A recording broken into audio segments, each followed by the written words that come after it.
శరీరాన్ని పాడు చేసేటటువంటి అలవాట్లు చాలానే ఉన్నాయి. మరి వీటిని మానటం ఎలా అనేది ఆలోచన చేద్దాం. చాలామంది తాగుడుకు బానిస అయిపోయారు, కొంతమంది సిగరెట్, గుట్కా, ఇట్లా రకరకాలైనటువంటి మత్తు పదార్థాలతో బానిసలు అయిపోయారు. వాళ్ళేమో మానేద్దాం అనుకుంటారు కానీ మానలేరు. కొంతమంది 4 రోజులు ఉంటారు, కొంతమంది 2 నెలలు ఉంటారు, కొంతమంది 3 నెలలు ఉంటారు. మానేద్దాం అనుకుంటారు కానీ మానలేరు. మరి దానికి ఎలా క్రైస్తవులకి చాలా చక్కటి తరుణోపాయం బైబిల్ గ్రంథంలో రాయబడి ఉంది. తలకిందులైపోతారు కొంతమంది. అసలు ఎలా మానాలి, తనను తాను పాడు చేసుకుంటూ ఉంటారు ఆరోగ్యపరంగా. కుటుంబానికి కూడా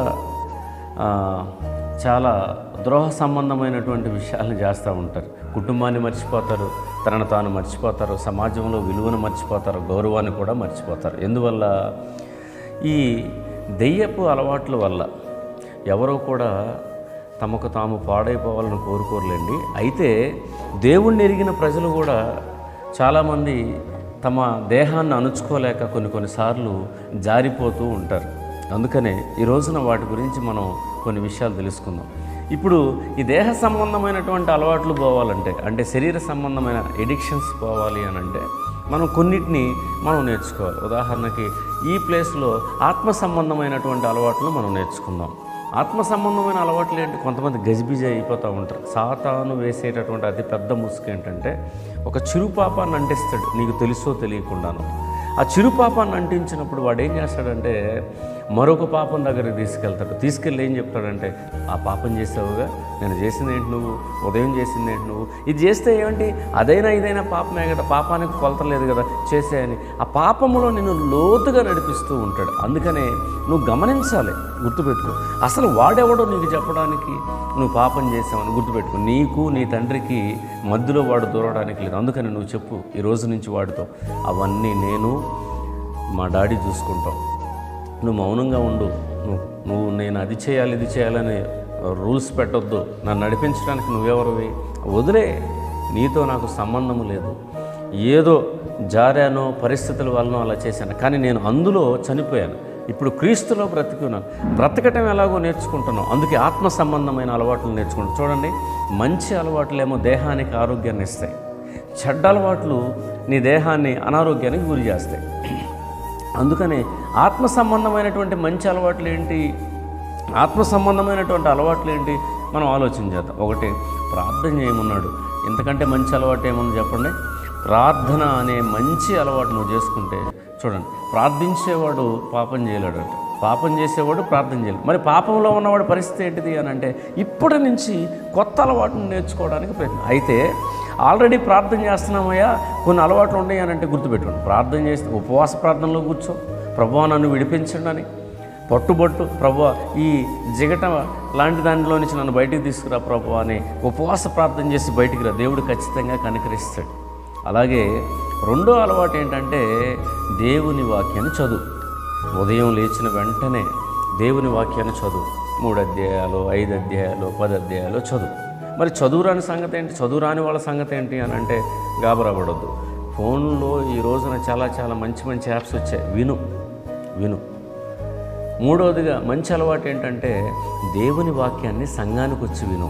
ఈ రోజున చాలా ఫెసిలిటీస్ ఉన్నాయండి. చాలామంది దైవ సేవకులు యూట్యూబ్ ద్వారా, ఫేస్బుక్ ద్వారా, ఇంకా మీడియా ద్వారా చాలా మంచి శ్రేష్టమైనటువంటి సందేశాలను మీకు అందిస్తూ ఉన్నారు. ఈ మంచి అలవాటుని ఎప్పుడు ఖాళీ ఉన్న ఫోన్ ఆన్ చేసి ఏది పడితే అది చూడకుండా దేవుని వాక్యాన్ని చెవులో వేసుకుంటూ ఉండు.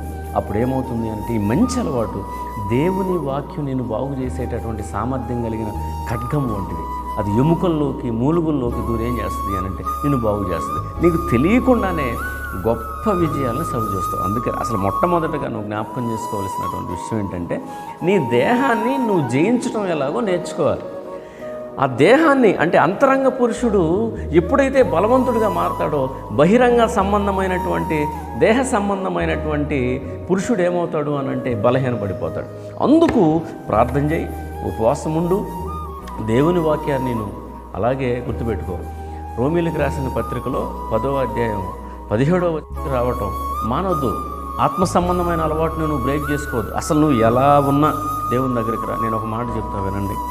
ఇప్పుడు అనారోగ్యంతో ఉన్నప్పుడే కదండి హాస్పిటల్కి వెళ్ళాలి. అలాగే మన పరిస్థితి బాగున్నప్పుడు దేవాలయానికి రావాలి. అయితే పరిస్థితులు బాగున్నప్పుడు దేవాలయానికి రాకూడదా అంటే అలా కాదు. ఆత్మ సంబంధమైన పురుషుడు ఎప్పుడూ కూడా దేవుని సన్నిధిలో దావీదు వలె మొరపెడతాడు. 27వ అధ్యాయంలో కీర్తనల గ్రంథంలో రాయబడినటువంటి మాట ఏంటంటే, దేవా ఎల్లప్పుడూ నీ సన్నిధానంలో ఉండేటటువంటి వరాన్ని నాకు దయచేయి అని దావీదు మొరపెట్టాడు.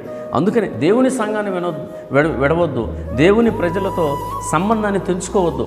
సాతాను ఏం చేస్తాడంటే మొదటిగా చర్చి నుంచి దూరం చేస్తాడు, అలాగే దైవ సంబంధికుల నుంచి దూరం చేస్తాడు. నీ యాజకుడి నుంచి నువ్వు దూరం అవ్వద్దు, విశ్వాసం నుంచి నువ్వు దూరం అవ్వద్దు. ఈ అలవాట్లు నువ్వు నేర్చుకోగలిగితే లోకం నిన్ను ఎందుకు అంటుకుంటుందే? అంటుకోదు. లోకము నిన్ను అంటదు. కాబట్టి నువ్వు గమనించాల్సినటువంటి విషయం ఏంటంటే, గుర్తుపెట్టుకో, ఎప్పుడూ కూడా ఆత్మ సంబంధమైన అలవాట్లను నేర్చుకోవడానికి ప్రయత్నించే. అలాంటి అలవాట్లు కనుక నువ్వు నేర్చుకుంటే అంతరంగ పురుషుడు బలపడిపోతాడు.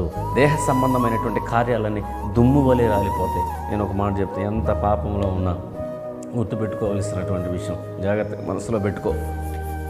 నేను పాపం చేశాను కదా, కానీ వెళ్తావా అని అంటే, అసలు అన్న రోగం వచ్చినప్పుడు హాస్పిటల్. మరి అలాగే నిన్ను బాగు చేసేవాడు, మనస్సుని ఆత్మను దేహాన్ని బాగు చేసే యేసు ప్రభు వారి దగ్గరికి రా. ఆయన ఏం చేస్తాడంటే బాగు చేస్తాడు. కాబట్టి గమనించేటటువంటి శ్రేష్టమైనటువంటి అంశం ఏంటంటే, ఆత్మ సంబంధమైన అలవాట్లు నేర్చుకో. ఈ రోజు నుంచి, ఇప్పటి నుంచే ఈ మాటలు నువ్వు వింటున్నావు అని అంటే ఖచ్చితంగా నీ జీవితం మారబోతుంది, నీ అలవాట్లు మారబోతున్నాయి, నీ విలువ మార్చబోతున్నాడు దేవుడు. అంటే ధన్యత దేవుడు నీకు అనుగ్రహించునుగాక. ఆమేన్.